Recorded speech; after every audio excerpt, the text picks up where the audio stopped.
IPL 2020 సీజన్లో తన సంచలన బ్యాటింగ్తో యావత్ క్రికెట్ ప్రపంచాన్ని ఆకర్షించిన 15 ఏళ్ల అద్భుత బాలుడు వైభవ్ సూర్యవంశీ త్వరలోనే భారత సీనియర్ జట్టులోకి అడుగుపెట్టబోతున్నాడు. ఈ రాజస్థాన్ రాయల్స్ యువ సంచలన ప్రదర్శనపై బీసీసీఐ స్పష్టమైన సంకేతాలు ఇవ్వడంతో అతడి టీమిండియా ఎంట్రీ దాదాపు ఖాయమైనట్లు తెలుస్తుంది. ఈ ఏడాది ఐపీఎల్ ట్రోఫీని రాయల్ ఛాలెంజర్స్ బెంగళూరు కైవసం చేసుకున్నప్పటికీ టోర్నమెంట్లో అందరి దృష్టిని ఆకర్షించింది మాత్రం ఈ 15 ఏళ్ల కుర్రాడైన వైభవ్ సూర్యవంశీని మాత్రమే.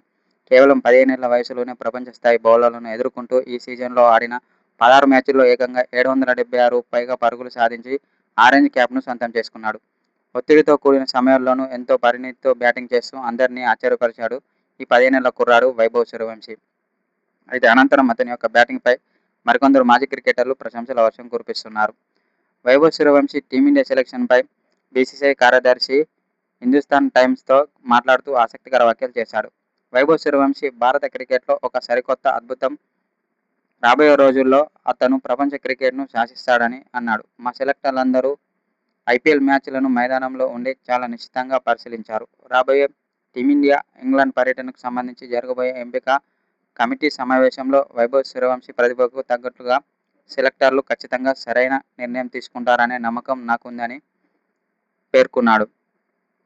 అయితే భారత క్రికెట్ రంగానికి దేవుడు ఇచ్చిన గొప్ప వరం వైభవ్ సూర్యవంశీ అని అతను చాలా త్వరలోనే అంతర్జాతీయ క్రికెట్ సరిహద్దులను దాటి సీనియర్ జట్టులో మెరుస్తాడని సైకియా ప్రశంసల వర్షం కురిపించాడు. చీఫ్ సెలెక్టర్ అజిత్ అగాకర్ నేతృత్వంలోని కమిటీ ఈ యువ ఆటగాడిని వీలైనంత త్వరగా భారత జట్టులోకి తీసుకురావడానికి ప్రయత్నిస్తున్నారు.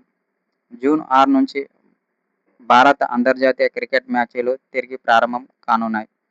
అయితే ఈ నేపథ్యంలో ఐపీఎల్ సమయంలో ఆటగాళ్ల ఫిట్నెస్, పనిభారం నిర్వహణపై సైకియా స్పందించాడు. ఐపీఎల్ సమయంలో ఆటగాళ్లు ఆయా ఫ్రాంచైజీల నియంత్రణలో ఉంటారని, ఆ 2 నెలలు వారి దినచర్యలో తాము నేరుగా జోక్యం చేసుకోలేమని చెప్పారు.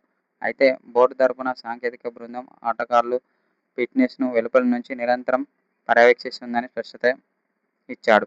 జాతీయ జట్టుకు ప్రాతినిధ్యం వహించే అవకాశం ఉన్న ప్రతి ఆటగాడికి బోర్డు నియమావళిపై పూర్తి అవగాహన ఉందని, వారు వాటిని తూచా తప్పకుండా పాటిస్తారని తెలిపాడు.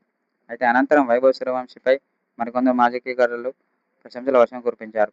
ఇలాంటి బ్యాట్స్మెన్ కనుక టీమిండియాలోకి వస్తే మాత్రం టీమిండియా జట్టుకు తిరుగుండదని టీమిండియా మాజీ కెప్టెన్ రోహిత్ శర్మ అన్నాడు. ఎందుకంటే వైభవ్ సూర్యవంశీ చాలా డేంజరస్ ప్లేయర్. అతను కనుక క్రీజులో ఉంటే మాత్రం సిక్సర్ల వర్షం కురిపిస్తాడని అన్నాడు. ఇలాంటి బ్యాట్స్మెన్ టీమిండియాలోకి వస్తే మాత్రం టీమిండియా జట్టుకు తిరుగుండదని రోహిత్ శర్మ అన్నాడు. అనంతరం వైభవ్ సూర్యవంశీ బ్యాటింగ్పై ప్రశంసల వర్షం కురిపించాడు.